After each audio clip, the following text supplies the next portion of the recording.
Amém? Pode abrir a sua Bíblia aí, no Evangelho de João, capítulo 8, a partir do versículo 3.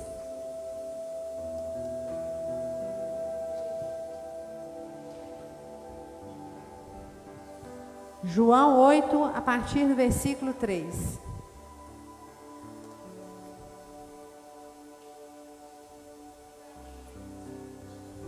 Amém? E os escribas e fariseus trouxeram-lhe uma mulher apanhada em adultério. E pondo-a no meio, disseram-lhe: Mestre, esta mulher foi apanhada no próprio ato, adulterando. E na lei nos mandou Moisés que as tais sejam apedrejadas. Tu, pois, que dizes? Isto diziam eles, tentando para que tivessem de que o acusar. Mas Jesus, inclinando-se, escrevia com o dedo na terra. E como insistissem, perguntando-lhe, endireitou-se e disse-lhes: Aquele que de entre vós está sem pecado, seja o primeiro que atire pedra contra ela. E tornando a inclinar-se, escrevia na terra. Porém, ouvindo eles isto, acusados pela consciência, saíram um, a começar pelos mais velhos até aos últimos. Ficou só Jesus e a mulher que estava no meio. E endireitando-se Jesus, e não vendo ninguém mais do que a mulher, disse-lhe: Mulher, onde estão aqueles teus acusadores? Ninguém te condenou? E ela disse: Ninguém, Senhor. E disse-lhe Jesus: Nem eu também te condeno. Vai-te e não peques mais. Vai-te e não peques mais. Amém? Abre aí no livro de Isaías, capítulo 61.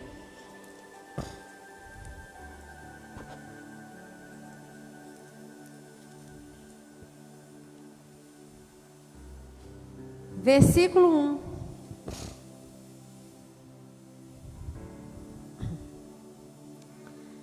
O Espírito do Senhor está sobre mim, porque o Senhor me ungiu para pregar boas novas aos mansos. Enviou-me a restaurar os contritos de coração, a proclamar liberdade aos cativos e a abertura de prisão aos presos. E a abertura de prisão aos presos. Amém? Senhor Deus poderoso, Pai querido, que Teu Espírito Santo, Pai, venha usar da minha boca, da minha mente, das minhas emoções, Senhor, e que não seja eu, que seja o Senhor, Pai. Nesse momento eu me esvazio de todo o meu conteúdo, Pai, para que o Senhor possa se derramar nesse lugar, Pai. Eu me coloco, Senhor, inteiramente submissa àquilo que o Teu Espírito Santo deseja comunicar nessa noite, Pai. Que seja a comunicação vindo direto do trono na porção que nos compete hoje, Pai. Que eu possa ser ministrada e também aos meus irmãos. É o que eu peço ao Senhor, em nome de Jesus. Amém? Essa palavra é bonita demais, não é? Linda. Vamos analisar a situação. Nessa situação, Jesus já estava sendo questionado, já estava despertando o incômodo. Despertando o incômodo. E aqueles religiosos, escribas e fariseus, trouxeram a Jesus uma mulher que a palavra vai dizer que ela foi surpreendida em adultério. Como é que alguém pode ser surpreendido em adultério? Quais são as condições para eu surpreender alguém em adultério? Tem como eu surpreender alguém em adultério vestido, arrumadinho? Não, né? Eu estou falando aí de um flagrante, de pegar o sujeito com a mão na massa. Concordam? Então, estou pensando aí uma mulher, no mínimo, desgrenhada, descabelada, faltando pedaço na roupa, não é? Para não deixar dúvida, porque se deixou dúvida, não dava para condenar a pessoa. Concorda, igreja? Muito bem. Pegaram essa mulher, levaram até Jesus e disseram: foi flagrado em adultério. A lei de Moisés, né, a lei mosaica que foi proclamada lá quando aquele povo estava rodando o deserto, né, uma lei que está no Pentateuco do judaísmo até hoje, vai dizer que aquela pessoa que é surpreendida em adultério tem que ser condenada à morte. Isso está lá em Levítico 20, versículo 10. Não precisa de você abrir a sua Bíblia, eu mesma posso ler para você. Se tiver aí no telão, pode colocar também. Vamos ver quem é mais rápido, mestre Maurício, pastor Maurício. 20, 10.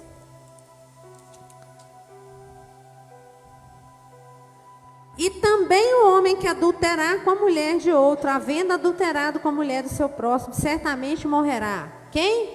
O adúltero e a adúltera. O adúltero e a adúltera. Ou seja, se era um flagrante adultério, eu preciso de no mínimo 2 para cometer, né? Só foi apresentada uma pessoa, a mulher. E aí, a palavra vai dizer que eles disseram isso para Jesus, mas eles disseram isso com o único e exclusivo objetivo de colocar Jesus em saia justa, para ver o que ele ia fazer. E a palavra vai dizer que esse Jesus lindo, maravilhoso, ficou riscando o chão com o dedo. Ficou desenhando o chão. Sabe menino quando está desenhando assim com a cavarinha assim, de areia? Por que Jesus ficou desenhando no chão, gente? Porque esse Jesus é tão lindo, tão maravilhoso, que diante de alguém que está pecando, ele não quer colocar essa pessoa em vergonha. Ele não quer expor. Ele não queria olhar a mulher. Mas não é porque se ele olhasse a mulher, ele ia ser tentado, ele ia ficar pensando bobagem depois na pornografia, não. É porque ele não queria expor aquela mulher. Ele queria poupá-la de mais um olhar que a atravessasse no sentido dela ser exposta, no sentido dela ser humilhada. Então ele ficou, não vou olhar, né? Não vou olhar. Provavelmente ela estava até despida, né? Imagina-se que sim, para ser um flagrante adultério. Muito bem. Eles insistiram. Eles continuaram, né? A lei mosaica.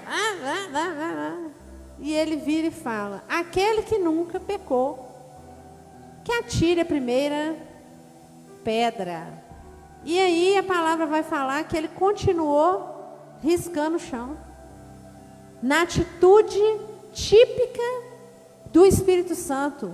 O Espírito Santo não constrange o pecador a ponto dele ser humilhado, a ponto dele ficar massacrado. Isso não é coisa de Deus, isso é coisa do demônio. Quem gosta de acusar é demônio. Quem gosta de culpabilizar é demônio. Se você, diante das suas falhas, tem uma voz te dizendo que você é sujo, que você não merece, que você é ruim, que você é péssimo, certamente essa voz não é do Espírito Santo. Porque o Espírito Santo, ele constrange o coração da pessoa. Ele não faz a pessoa se sentir diminuída.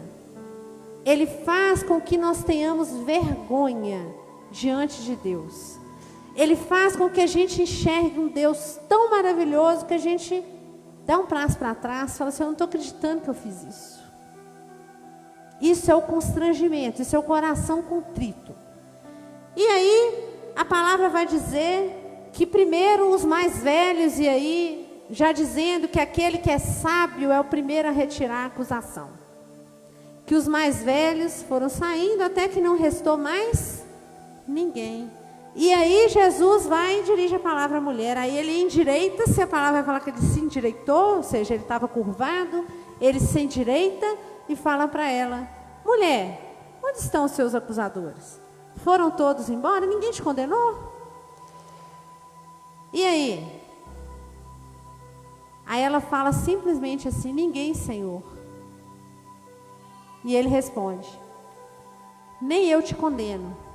Vai-te e não peques mais. Vai-te e não peques mais. Essa palavra hoje é uma palavra de arrependimento. Sobre o verdadeiro significado do arrependimento. Eu sei que às vezes a gente fica até repetitivo, mas eu acho que para Deus nada é repetitivo. Muitas vezes na nossa vida nós adotamos atitudes equivocadas, nós implementamos pecados de estimação, nós agimos com obstinação. Mas eu devo dizer para vocês que nós temos um Deus maravilhoso e todos nós sabemos disso.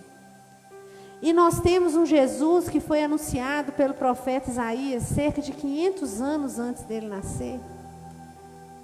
E essa palavra que eu li aqui foi a mesma que Jesus leu na sinagoga e disse: hoje se cumpriu a Escritura. Os verbos que ele veio dizer, as ações que Jesus veio implementar são pregar boas novas. Por que boas novas? Porque ele morre e através do sangue dele nós somos lavados quando tomamos posse disso. Restaurar os contritos. Não restaurar os arrogantes, os que têm convicção de que não erram, mas restaurar os contritos. O que é contrito? É o que está sentindo a dor de ter pecado. A dor do equívoco, quando pesa no coração. O Senhor vem para restaurar. Vem proclamar liberdade. Proclamar a liberdade. Porque a verdade, Ele é a verdade, a palavra dEle é a verdade vos libertará. Vem libertar da prisão, livrar da prisão os presos. Que prisão? Que prisão? Será? Eu brinquei que hoje é a terceira vez que eu sou obrigada, entre aspas, a falar dessa palavra. Será que é libertar da prisão, tirar da prisão os presos que estão na Nelson Hungria? Quebrar as algemas da cadeia, fazer cair as grades? Que prisão é essa? É a prisão do pecado. Ou seja, essa palavra prova por A mais B que há prisões espirituais, que nós podemos ficar aprisionados em prisões espirituais por causa de N motivos, em atitudes tomadas durante o nosso passado. Há pessoas que estão aprisionadas, e quem vem libertar? Jesus. Consolar os tristes. Se você continuar, vai falar lá que Ele vem consolar os tristes, porque a tristeza faz parte da vida. Há tempo de tristeza, há tempo de alegria, há tempo de plantar, há tempo de colher, né? Assim, há tempo de rir, há tempo de chorar, Eclesiastes e tal. Essa mulher adúltera, ela é a prova cabal do ministério de Jesus, de um ministério que é um ministério de cura e libertação, de um ministério que é muito mais do que simplesmente expulsar demônios como ele expulsou no caso do Gadareno, né? Em outros casos aí que estão espalhados pelo Evangelho. Aqui nós temos um caso clássico de cura mediante arrependimento. Essa palavra ela é muito usada e a gente ama usar essa palavra para falar do nosso dever cristão de não julgar, de não apontar o dedo. Infelizmente tem muitas pessoas que gostam de usar essa palavra para nela encontrar argumento de que pode tudo, de que tudo é permitido e que não cabe a ninguém falar nada diante da licenciosidade dos outros com a palavra de Deus. Da folgança diante da palavra de Deus. Não é isso que eu quero dizer aqui. Há muitas formas de você colocar a importância do cumprimento da palavra, sem que isso signifique julgamento e muito menos acusação. Porque quando a gente fala da palavra de Deus e daquilo que está escrito na palavra, a gente fala sem esperar que o outro venha mudar de atitude. Quando a gente exorta, a gente não tem que nutrir no nosso coração nenhum tipo de expectativa de que o outro vá mudar, para que isso não venha a se tornar um motivo de você se decepcionar com o outro. Senão você vai se decepcionar com todo mundo. Seja na sua casa, porque em certa medida todo cristão exorta, não é assim? Exorta um irmão, exorta um marido, um esposo, um parente. Você está sempre apontando os caminhos.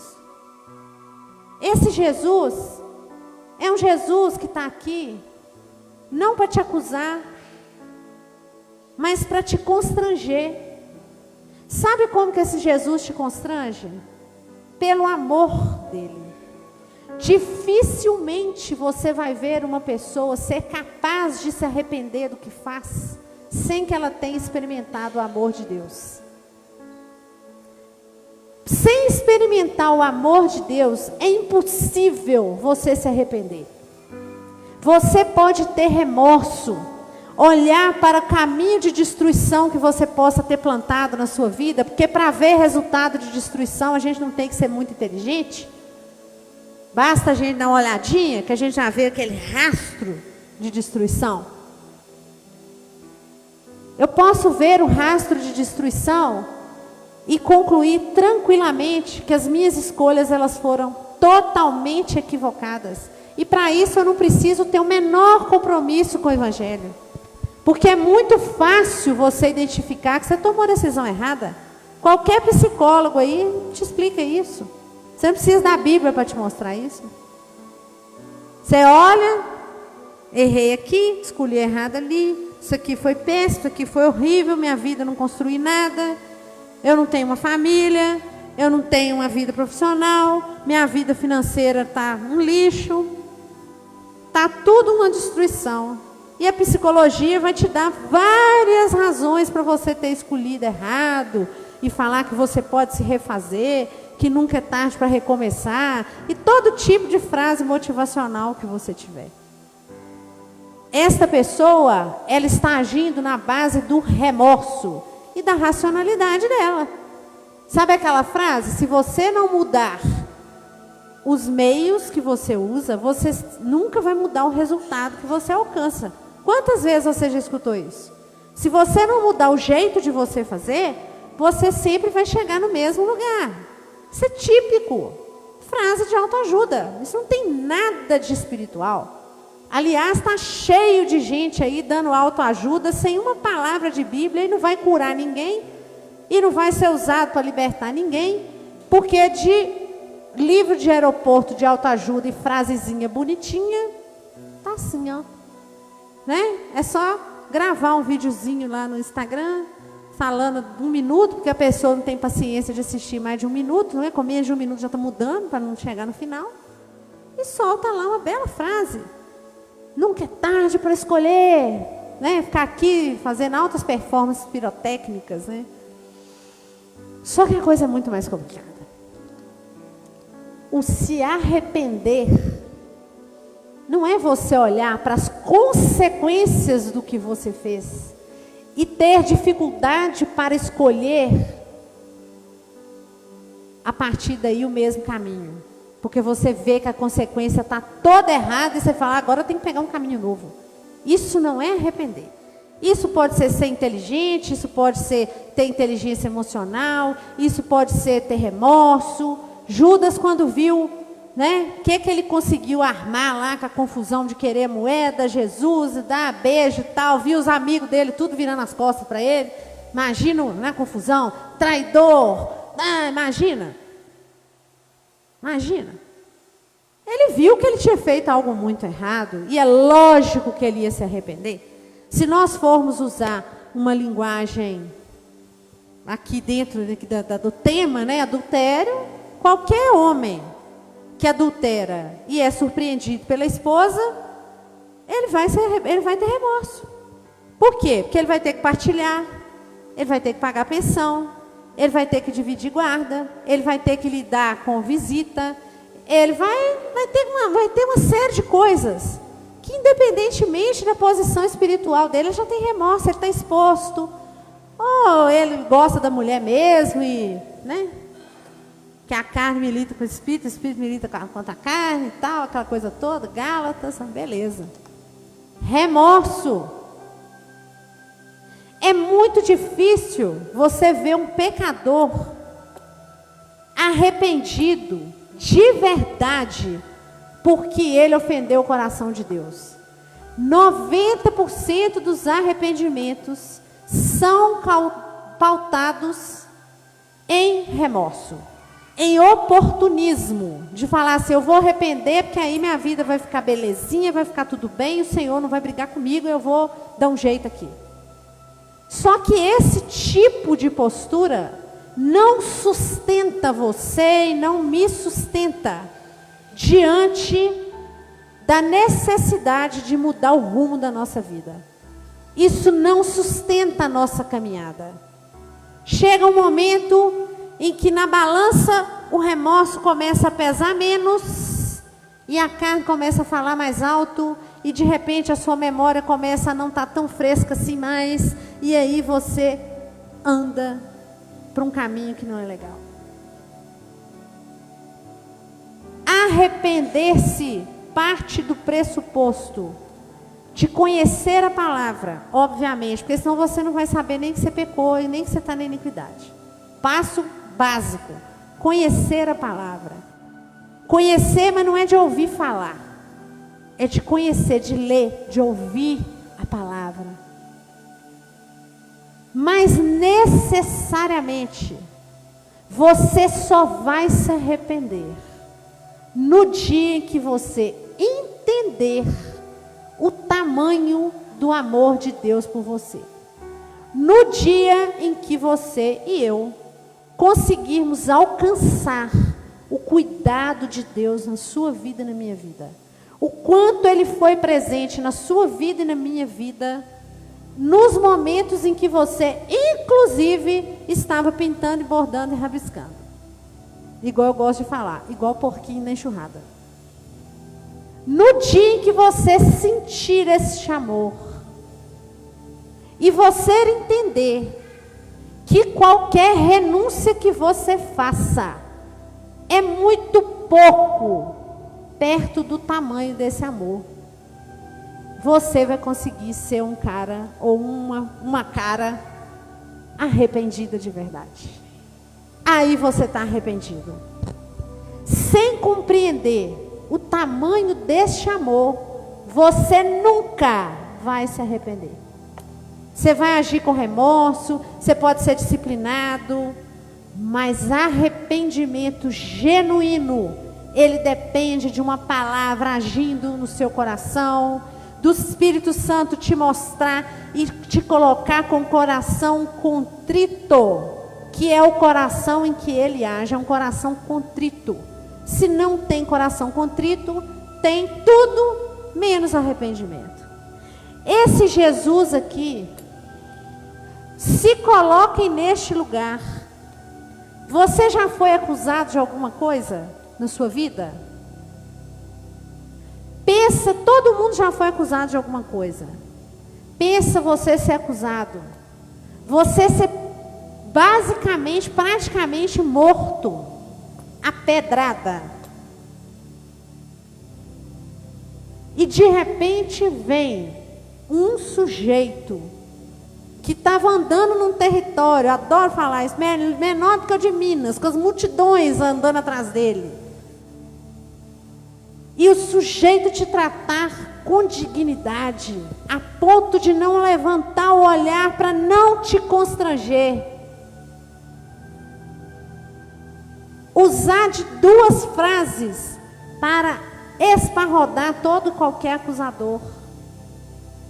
E olhar para você, imagina, um bandido com uma arma apontada para você. E chega esse Jesus e fala assim: peraí, bandido, o que é isso? Você está fazendo com ele, com ela? Calma aí.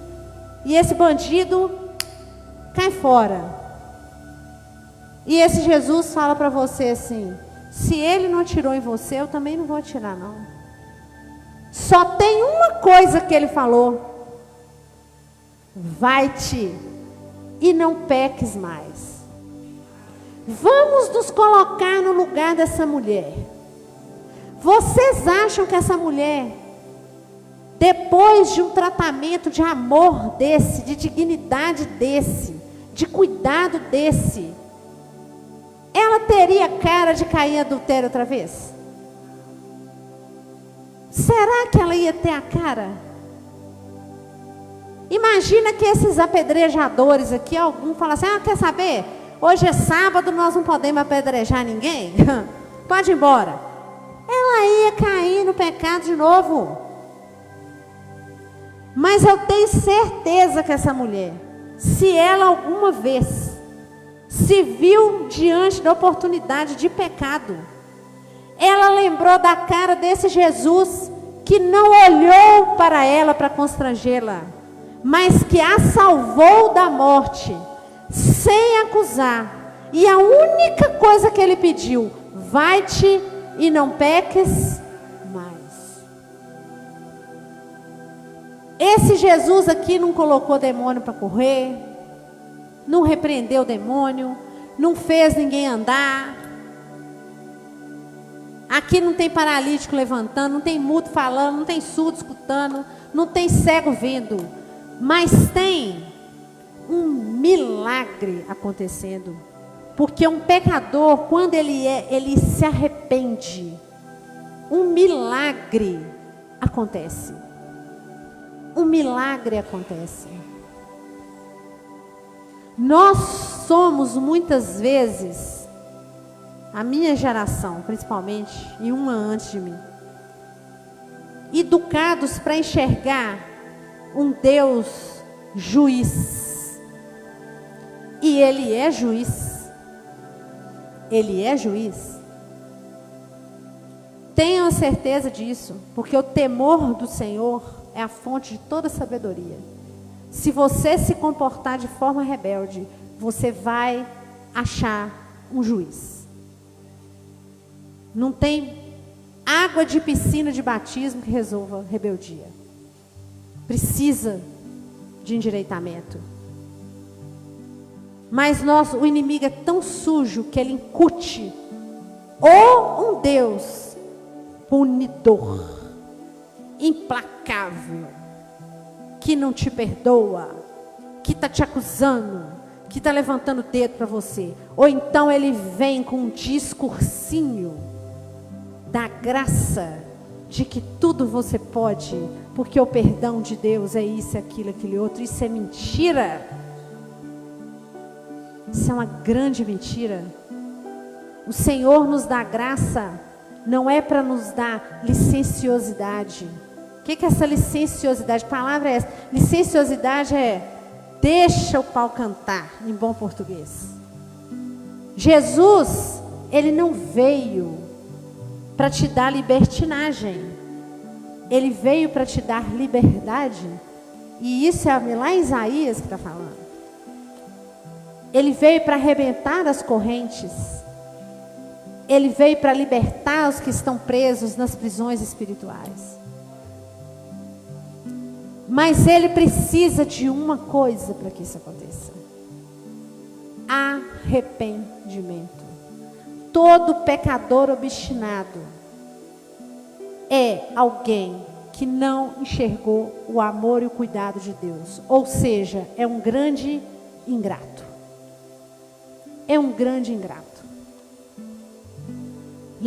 Vamos lembrar daquele povo perambulando no deserto. Eles viram maravilhas operadas na terra do Egito.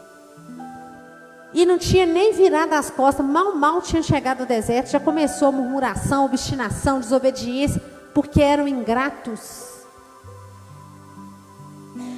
Nós somos grandes ingratos. Quando a gente olha para a nossa vida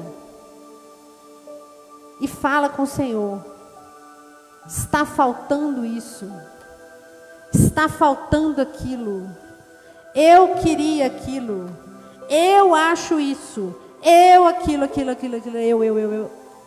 Você está sendo ingrato. E um filho ingrato não ama o pai. E um filho que não ama o pai não se arrepende do que faz. Não se arrepende.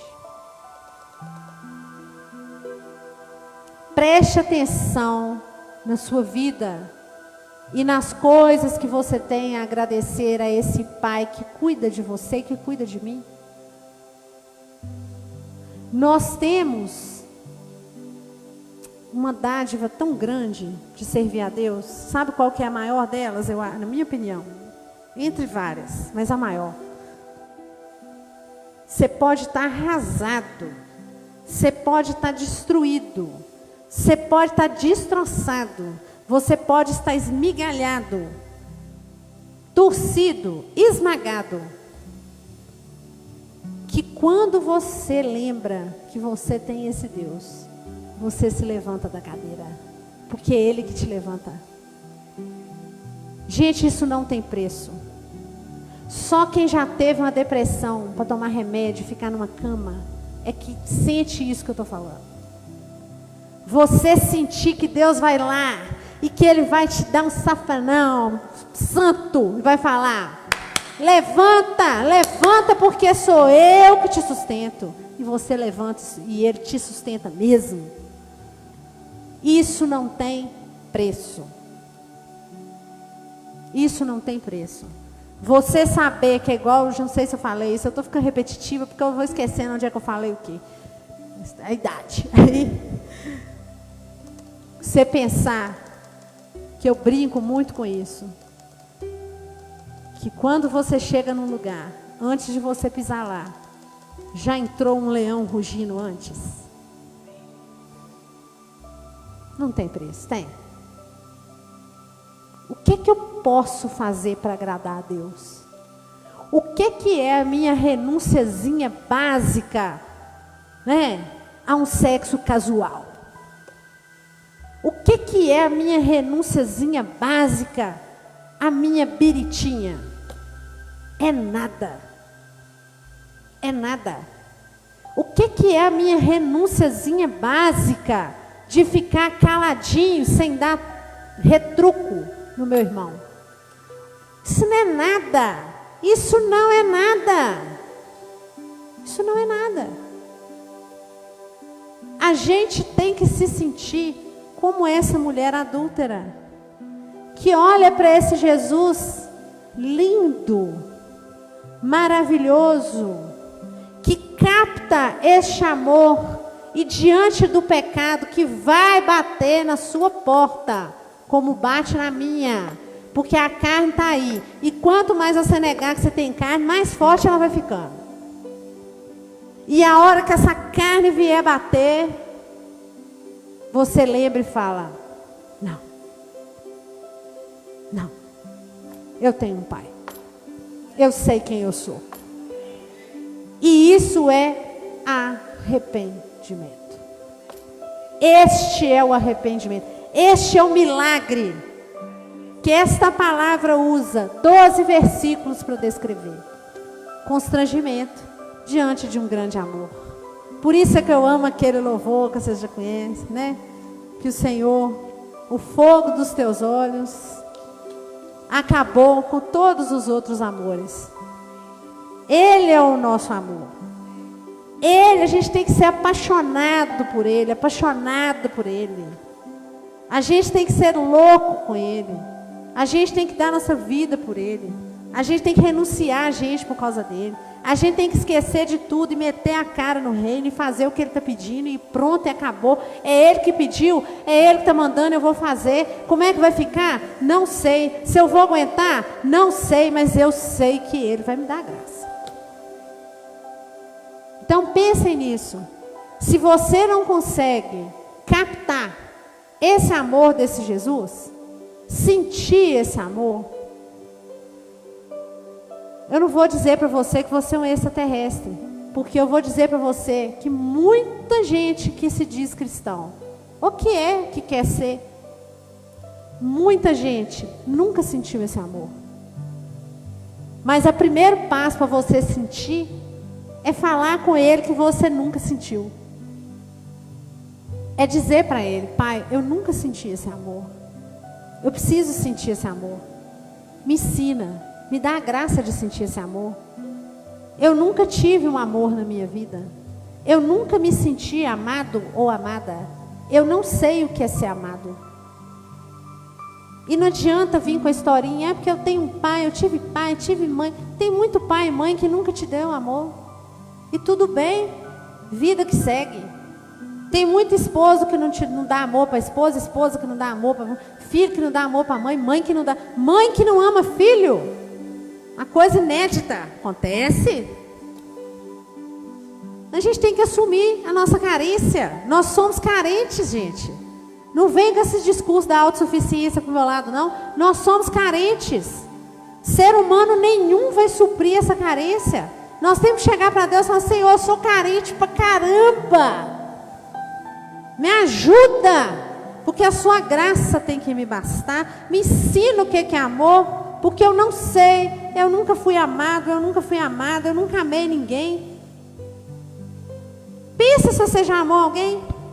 Pensa de verdade. Pensa de verdade. Eu já amei alguém? Eu amo meu esposo, meu marido, meu não sei o quê. Será? Será? Ah, eu amei meu filho, minha filha. Você amou? Porque amar é atitude. Quem ama a Deus obedece. Quem ama a Deus escuta, vai e não peques mais e não peca mais. Naquele ponto não, pode ser uma coisa ocasional. Outro ponto, para de falar que você ama Jesus e continua dormindo com seu pecado de estimação aí. Põe juízo na cabeça, vamos pôr juízo na cabeça. Quem ama a Deus vai e não peca mais. Amém? Eu quero esse amor. Eu não posso esquecer desse amor nunca. Ninguém pode esquecer desse amor nunca. Não se esqueçam desse amor, gente. Não se esqueçam, senão a gente está lascado. A gente está lascado se a gente esquecer desse amor. E vamos pedir a Deus para que Ele nos mostre o que podemos fazer para amá-lo mais, para mostrar mais. O que a gente faz que desagrada a Ele. Pedir a Ele para Ele mostrar isso para a gente. Para que haja arrependimento. E aí, mudança de atitude. Vocês já estão careca de saber quem frequenta essa igreja. Toda apóstolo pregou domingo assim. Arrependimento, metanoia. O que é metanoia? Atitude. Vá e não peques mais. Vá e não peques mais. Amém? Vamos orar, vamos orar. Vamos ficar em pé no seu lugar.